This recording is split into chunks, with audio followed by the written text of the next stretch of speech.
দেখো আমি আমসত্ত্ব দিয়েছিলাম, এটা তুলছি।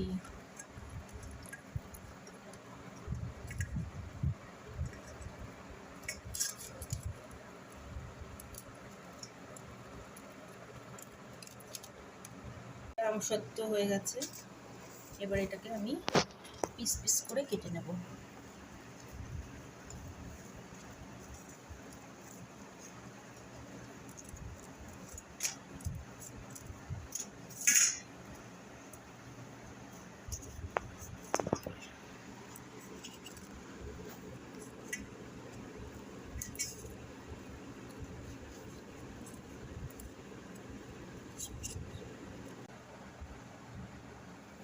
দেখো আমার আমসত্ত্ব রেডি হয়ে গেছে।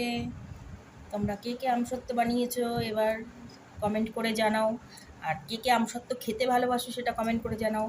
আর যারা বানাওনি আমার বাড়িতে চলে আসো। Thank you.